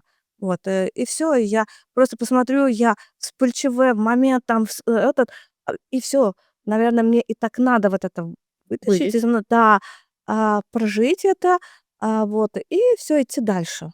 Вот, Вот ваша одежда, которую вы создаете, Мгм. она направлена, на то, чтобы не вредить Да. экологии, да? Мгм. Вот, она такая очень красивая, экологичная. М. Это больше про планету или про вашу внутреннюю этику? А, это больше про наследие. Мгм. Это больше о том, чтобы уже, люди понимали, что это не маркетинг, что это не эстетика. А когда мы говорим про планету, это очень масштабно, чтобы так громко говорить. Но если мы уже начинаем это говорить, это просто уже восприятие, это просто образ жизни, что, мы должны после себя оставить наследие, то, чем, ну, я не знаю, будем ли гордиться или что, но, то, что будущее поколение могло на этом либо учиться, либо уже выстраивать свою жизнь так правильно и понимать, что жить sustainable — это тот правильный выбор, и образ жизни, который просто необходим. А, и, например, лет 5 тому назад, когда я поехала на Аральское море, с нами были экологи, а мы поехали туда, чтобы рассказать про ту проблему, которой мы сталкиваемся сегодня. Это было ровно 5 лет тому назад, и эколог сказал: "Ты чувствуешь, как здесь тяжело дышится, как здесь, ну, как сказать, экология, она это просто кризис, это, который влияет не только Узбекистану, Казахстану, Планета задыхается. да, высыхание Арала повлияло на весь мир". И, мы были в зоне Барсакельмес, там нельзя было находиться больше 40 минут, потому что там очень высокая радиация, вот эта соль, вот эта пыль. И эта частица пыли, она уже есть в Норвегии. То есть Норвегия — это была одна из самых чистых стран, да, где можно дышать. Но эти, частицы радиационные нашли аж в Норвегии. То есть Это они долетели от ветра. да, да. Что мы сделали? Орал, это невозможно вернуть. Вот. Это должно произойти такое чудо от Всевышнего, чтобы уже вернулось Аральское море. И по истории она 4 раза уходила, 4 раза возвращалась. Ой, это очень интересная тема. Если хотите, мы потом откроем ее, раскроем, в другом. Но это очень я часами могу рассказывать. Но самая, главная проблема аральского вот этого высыхания — это ветра. И чтобы остановить это ветра, мы сажали кусты, забываю, как они называются. Они кусты, которые выживают, в пустыне при, больших таких, мест, где экология загрязнённая — это фильтры. И если даже Орал не вернется, хотя бы наше поколение должно посадить там лес, вот, чтобы был кислород. Вот, и получается, тогда вот экологи мне сказали, что через 5 лет такая экология будет и в Ташкенте. Это было, 2020 год. Ну, то, А, что мы сейчас и да. наблюдаем. Нет, я вам скажу, это 2021 год, в мае я была на Аральском море, это вторичный раз, и разговариваю с экологом, там у нас костер, и я так много думала, я сделала вот эту коллекцию, я очень много про это рассказывала. Я говорю, как фэшн, на самом деле Аральское море — это символ, устойчивой моды, потому что об этом часто говорят, как из-за чего вообще оно высохло. Первая, как бы, причина — это, как бы выращивание хлопка. Отношения. Да, вот. И я об этом через свои посты рассказывала, и, если честно, меня никто не слушал. Вот. Но я пыталась об этом рассказать. Мы сделали там фотосессию. Вы представляете, на Райское море мы повезли 4 моделей. Но я не знала, с чем я столкнусь. Девочки приехали на каблуках, но когда они мы проваливались, там почва гнилая, вот проваливались. И я понимала, насколько катастрофа, это очень страшно. И он сказал, что через 5 лет, в Ташкенте будет, пыльные бури. Знаете, это было май 21 года, и в октябре 21 года у нас была первая пыльная буря. Если вы помните, когда вот этот дым был, просто ташкентцы никогда с этим не сталкивались. Это спустя 5 месяцев, то есть не 5 лет. Я уже тогда говорила, что эта пыль будет стоять. Я писала в своих постах, люди: это что?" Ну, сейчас это об Зато этом сейчас все об этом говорят, об да, экологической говорить катастрофе. уже, пользы нету, это надо действовать. Это, ам, и поэтому моя одежда о том, чтобы не о быстрой моде, не о быстрой меняющей тенденции. М, Не надо гнаться за тенденцией. У меня часто спрашивают: "А что будет модно на следующий год? Какая тенденция?" Я говорю: "Я не знаю, я не слежу за тенденцией, я слежу за комфортом, я создаю одежду". Может быть, это даже для меня какой-то для бизнеса, как для бизнесмена это минус, потому что я делаю качественную одежду, которая, например, купит платье, и через 5 лет она не повторит это платье, Да. понимаете? Она надолго. Но, здесь важнее того, чтобы человек воспринимал, что он получает качественный продукт и 5 лет, носит спокойно, и 10 лет, и сколько, и передаст это в наследие, и знает, что, эта одежда, когда она создавалась, мы не несли вреда. Ну, конечно, фэшн-индустрия, насколько бы она устойчивой не была бы, мы все равно наносим экологии вред. И я считаю, что, одежда, она должна служить, она не должна быть на один раз. И не страшно ее повторить, одеть на одну свадьбу, на вторую свадьбу. Поэтому у нас очень много, как бы одежды, которые трансформируются, чтоб человек не уставал. Да. Купил и не уставал, и носил. И я очень радуюсь, когда я вижу, что носят, кто-то вот не сразу решается, да. Для многих это было очень ярко, очень, как бы, смело. Но сейчас больше и больше у нас смелых, леди, особенно среди наших здесь Узбекистана. Я не скажу, что именно узбечки, потому что в Узбекистане очень много национальностей, и они прям хотят. Ко мне приходят и, русские или молдаванки, украинки, армянки, да, и они говорят: "Ой, знаете, я полечу сейчас вот, в Милан, и я хочу что-то узбекское, национальное". Это гордость, и мне это нравится. Мне это нравится, что они, вот так рассказывают про нашу страну, вот так представляют. Мне нравится, когда наши узбечки одевают национально, ходят, не арабская, а именно Да. наша традиционная одежда. Я просто кайфую. Одежда может исцелять? Конечно, конечно. Мне часто еще был момент, когда у меня была гостья, она с Беларуси, у нее была очень глубокая депрессия. И она приехала в Узбекистан. Она говорит: "Ой, здесь столько солнца, я хочу теперь ярко одеваться". Но мне купила где-то 5 образов, да.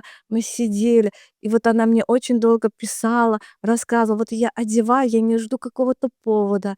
Я выхожу просто красиво, если у меня даже нет настроения, я одеваю и выхожу, я поднимаю себе настроение. Но самое главное, наша одежда, вот, моего бренда, в чем она как бы отличается? Я не скажу, что лучше, хуже, не знаю, но в чем она отличается? Вы одели наше платье, вы остановились у зеркала, вы его поправили, там волосы, вы уже под нее себя подстраиваете. Это не та одежда, которую вы быстро одели и выбежали. Обязательно вы стоите перед зеркалом, создаете себе то настроение и то исцеление, из чего хотели выйти. Мне То кажется, есть в это каждом вашем платье, в каждой вашей одежде ваша душа? да, да. Да, моя душа. Есть вещи, которые я просто не хочу продавать. Или если его кто-то забрал, купил, я хочу понять, как, куда носит, как это, потому что я понимаю, сколько в него вложено, да. Это не только моя душа, там столько труда, там столько, ам, любви, Ну, конечно, каждое ваше движение, оно мгм, пронизано там столько энергии, да. вашей Мгм. энергетикой, И конечно. если энергетика плохая, если она, ам, сделана не настроение, человек одевает, он это прочувствует. Поэтому у нас не должно быть плохой энергетики. Конечно, все Да, всегда с любовью. конечно. И поэтому дизайнерская одежда, она считается больше, с душою. Это не фабрично, это не над этим работали люди, руки, зрение и все свое эмоциональное, да, как-то состояние. Что вас вдохновляет и питает, как женщину? Не с профессиональной точки зрения, М. а как человека. Человека, наверно, путешествие. Я там себя нахожу. И я везде чувствую себя как бы своей. Вот. Ну, а вообще меня вдохновляет все. Не знаю. Единственное, что может быть, вот как раз таки про страхи, да. Единственное, что, нестабильность — это, наверное, тоже страх. А нестабильность — это не в плане того, что нестабильный доход или что-то, а нестабильность в мире. То есть меня беспокоит, да, я очень сильно беспокоюсь, когда где-то войны начинаются, а, экология. Вот это меня беспокоит. Я не скажу. Сердце Камолы свободно? Ну, как сказать, да, свободно, но оно и не открыто. Я очень как бы такая, я не чувствую себя как-то, а, ущемлённой мадам. Вот, я, как сказать, никогда не чувствовала, что я, а был момент, когда я думала: как так? У меня мои подруги уже все замужем, уже дети и все такое. Я было моменты, но я поняла, что это навязанные какие-то желания. Я освободила себя от навязанных желаний. У меня не Свободно. да, я сама свободная, я, полноценный человек, когда чувствую себя в этом плане очень уверенной, очень такой, Ну, значит, просто не встретился тот человек, который бы, возможно. да, по достоинству вас Ой, встречались очень многие. зацепил. Да. Мгм. Но Мгм. сердце свободно — это уже Мгм. хорошо. Ну да. Нет у меня каких-то рамок, никто мне там ничего. Было когда-нибудь у вас такое чувство зависти? Вот вы что-то увидели, Но я думаю, что да. и как вы с ней работаете? Ну, зависть, она, наверно, есть, бывает. Я сейчас конкретно, чтобы привести пример, наверно, будет сложно, потому что она у меня появляется, и потом, наверно, проходит, потому что я сама себя мотивирую, смотрю и думаю, ну, как бы думаю, если я могу этому человеку позавидовать, значит, столько людей не завидуют, потому что тоже мне немало лет. Является таким каким-то Мотивационно? стимулом, да, или, может, даже Да, какой-то может быть, мотивацией является, к да. тому, чтобы Мгм. я могу Мгм. тоже, Да, да. я могу еще Ага. лучше, Я думаю, что да, да? является. Прям То вот есть это такая Мгм. здоровая, да? Мгм. Да, она здорова. Я вообще никак не воспринимаю ее как, она быстро у меня улетучивается. Но она бывает, я не могу сказать, что у меня нету. Что Вот. вас раздражает вот на сегодняшний день Ой, в много индустрии чего. моды, в индустрии моды именно, и вот прям бесит? Прям бесит. Да. Давайте подумаем. Есть такое очень много, что может бесить, но потом я думаю, ну, человек, если кто-то что-то сделал, да, ну, как, наверное, я тоже кого-то бешу, и не наверное, оно так и есть. А, Мне, например, я отписалась от очень многих блогеров, М. которые несут ради не то что хайпа, я даже конкретно не знаю смысла этого слова, Зачастую за деньги. даже не за деньги, а за какую-то популярность несут неправильную информацию. Мгм. Вот. И, я понимаю, что это просто красивая поставленная речь, у которой вот у меня этого, кстати, не хватает, поэтому я нормально не веду соцсети, да. Красиво поставленная речь, но при этом эта информация неправильная. Вот. Это меня очень много раздражает, и я просто отписалась, и все. Вот, раньше я как-то комментировала, я говорю: "Ну, здесь неправильно, здесь вот так, вот так". Видела, что начинается спор, и нездоровый спор, что, но я понимаю, что за этим человеком следят столько подписчиков. Если этот сторис увидит там 2000 людей, из 2000 там 500 000 это воспринят как информацию правильно, это уже неправильно. Поэтому вот это меня, да, раздражает. Чисто ради того, чтобы показаться как-то умным, и все. Мгм. А на самом деле никто вот, информацию не копает, на самом деле. Не копает, а лишь бы вот так вот это, а, социальные сети, да, оно настолько стали люди переигрывать, да, вот, и столько неправды. Вот это, да, наверно, меня это больше раздражает. Когда вы были близки, к тому, чтобы вот все бросить? Вот Было ли такое? недавно это было 10 октября, когда я просто пришла домой. Что вас Да. спасло? Ну, в первую очередь, это, наверно, мама. Сперва она мне поддержала мою инициативу, потом один друг, очень хороший друг, который изначально был со мной в этом проекте. Не был, а вот он есть, и это один из главных инициаторов этого проекта. Вот я помню, что в 3 часа ночи у него супруга беременна, даже она переживала, да, они не спали тоже. Он говорит, я говорю: "Я просто не хочу. Я не хочу, это столько лицемеров будет опять завтра возле меня, а послезавтра они все придут, скажут: "Ой, я хочу этот чапан, ну продай его мне за 200, я его куплю". Вот я не хочу вот этого. Я говорю: "Я не хочу ничего делать". Если, моё Вы творчество хотели сейчас бросить да, участие в проекте? и в проекте, и вообще закрыться. Я даже не знаю, знаете, еще такой момент был. Это был, я должна, вот наш показ был он 11 октября, но никто практически не знал, что я отка знали только внутри команды, мои родители, и внутри моей команды, да, и, мои родители, и плюс вот организаторы проекта. И я не знаю, как слух распространился. На утро в день моего показа иностранные журналисты пришли в шоурум, Мгм. и соседи сказали: "Она закрылась". Она не бу Прям настолько это было радостно для соседей, что: "О, ура! Мечта сбылась". Но, знаете, я тогда, А вот, что стало причиной? ну, мне кажется, это все накопилось. Вот причина. И причина в том, что мне показалось, что я еще недостаточно, так все.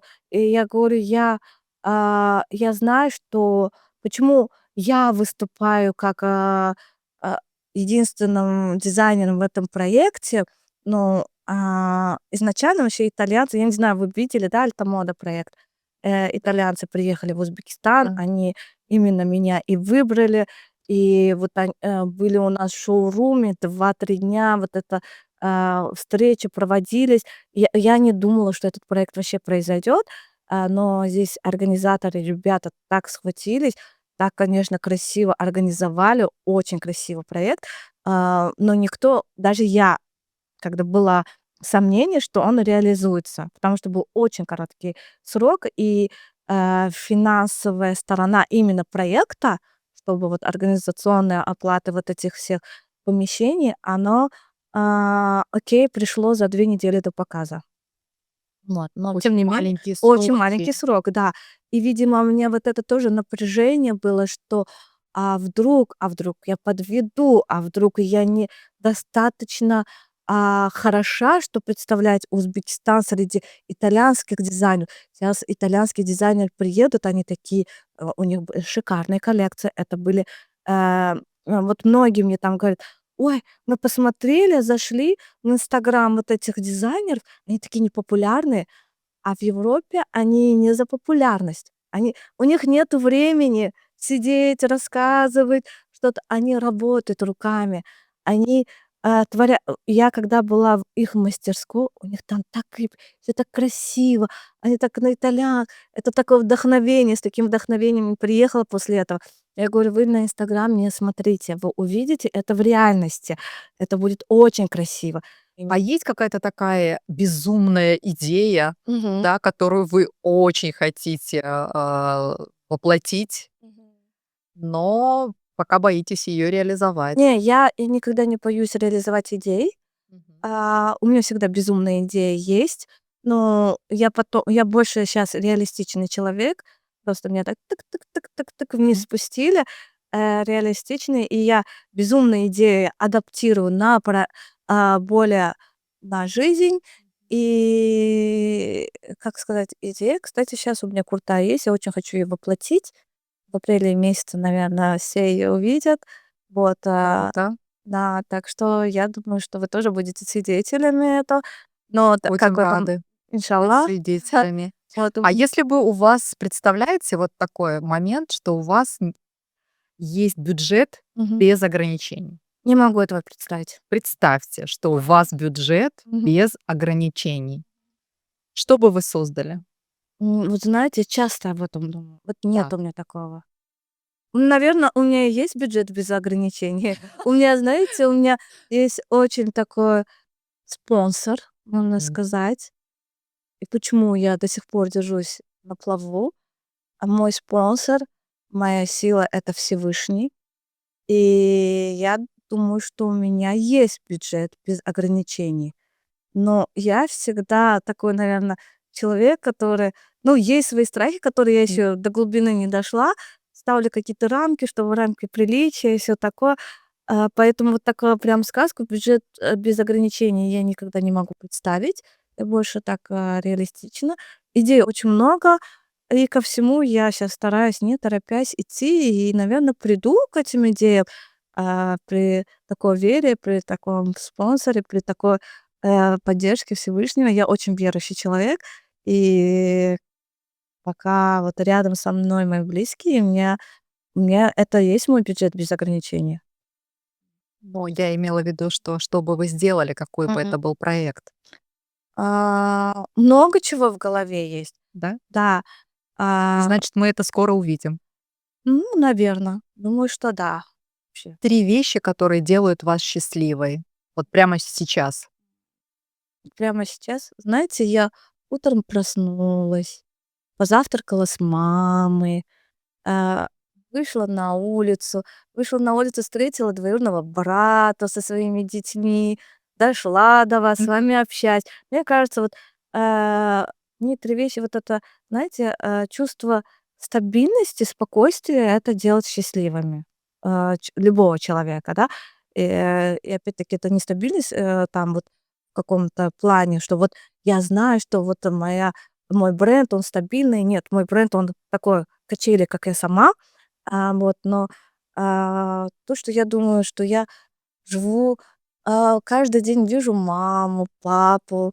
Вот, мне мама вот недавно болела, и мы ее заставили, положили в больницу. Обычно она никогда не ложится.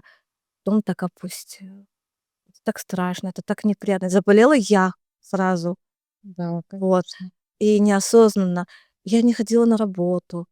Я говорю: "Мам, я вот, все девочки, у нас 5 сестер, все вас навестили, я вас не смогла навестить, а я болею, вот этот кашель у всех". Да. Я говорю: "Я боюсь, у меня какой-то вирус, я сейчас приду, а у вас иммунитет, у меня давление, скачок давления был, щас вы на лечении". Я говорю: "Давайте я вас украду и поведу в ресторан".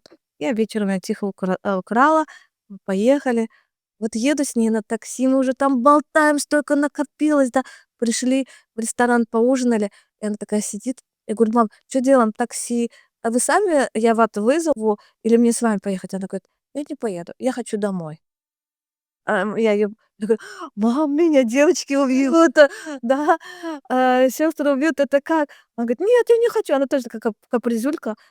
Привела её домой, а папа был, на Яп ушёл, он пришёл: "Ой, так этот". Обрадовался, Да, мама дома. ага. И я в эту ночь так спокойно спала, когда вот, Ясно. они у себя в комнате, мы совсем, хоть в одном доме живём, но далеко от друг Да. друга, но вот это чувство спокойствия, да, Я всегда говорю, что мамы — это пуговички, на ага. которых все держится. Ой, не говорите, да, да. А когда пуговичка оторвалась, ее нет, тогда Ой, ничего не держится. вот и я Дай тоже бог, чтобы наши пуговички всегда были крепкие, рядом да? с нами, Мгм. крепко были Ага. пришиты, Наша и мотивация. дай бог им крепкого здоровья, конечно. Какие-то пожелания девушкам, которые боятся одеваться ярко? Ой, вообще не бойтесь. Просто пускай примерят и всё. У меня был случай, когда приехала одна девушка, она из Лондона, и в Лондоне они же больше так консервативно Да. одеваются, да.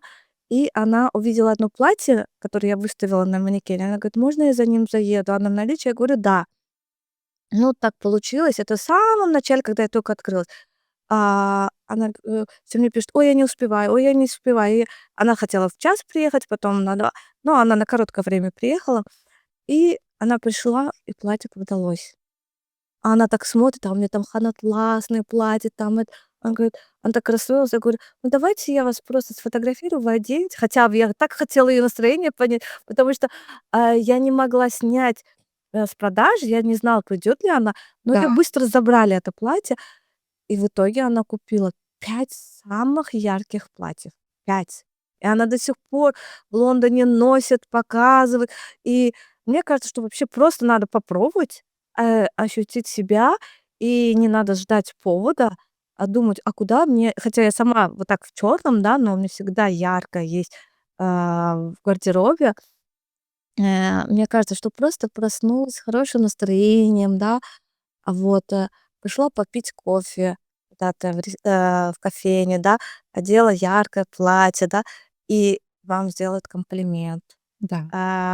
у вас просят, или хотя бы улыбнуться, и это уже дальше пойдет, поедет, вот. Да, конечно, когда девушка идет в красивом ярком Мгм. платье или в каком-то жакете Мгм. Азукар Морено, М. ну просто невозможно не оглянуться, не Вы посмотреть. А знаете. для девушек это, Мгм. наверное, самое приятное, когда на них обращают внимание. Конечно. И особенно комплименты, когда девушка слышит от девушки. Я вот одну вещь скажу, это в Узбекистане. Но, вот я в Европе, да, иду, одета. Я всегда в Европе одеваюсь ярко. Обязательно что-то у меня из моей коллекции, либо из коллекции каких-нибудь моих коллег. Я, кстати, одеваюсь у наших местных дизайнеров, очень уважаю. И я иду, я чувствую вот этот взгляд. И мне женщины, мужчины, бабульки, дедульки делают комплименты. Либо когда я поехала на Fashion Week, в Нью-Йорк, да, я просто выхожу из лифта: "Вау, нам нравится ваш обувь". Этот там со мной себя чувствуешь там какое-то, Щедры на комплимент. да. И вы знаете, я уже за последний год это уже слышу от девушек наших, в Узбекистане. Мне обязательно, "У вас такая классная сумка" или "Мне так нравится, а где вы купили, это?" Или еще что-то. И интерес, вот, да, я понимаю, что наши женщины с таким тонким вкусом, если я завоевала их, да, сердца Внимание. вниманием, да, то я уже это для меня как бы похвалы. Да. Ну вот. Это Бальзамчик на да, душу. это такой бальзамчик. И вот я прям вот, кайфую от этого. И я всегда потому что насколько я закрытый человек, и если это мне даёт, удовольствие, то я понимаю, что любой женщине это даст удовольствие, поэтому никогда не стесняйтесь ярко одеваться.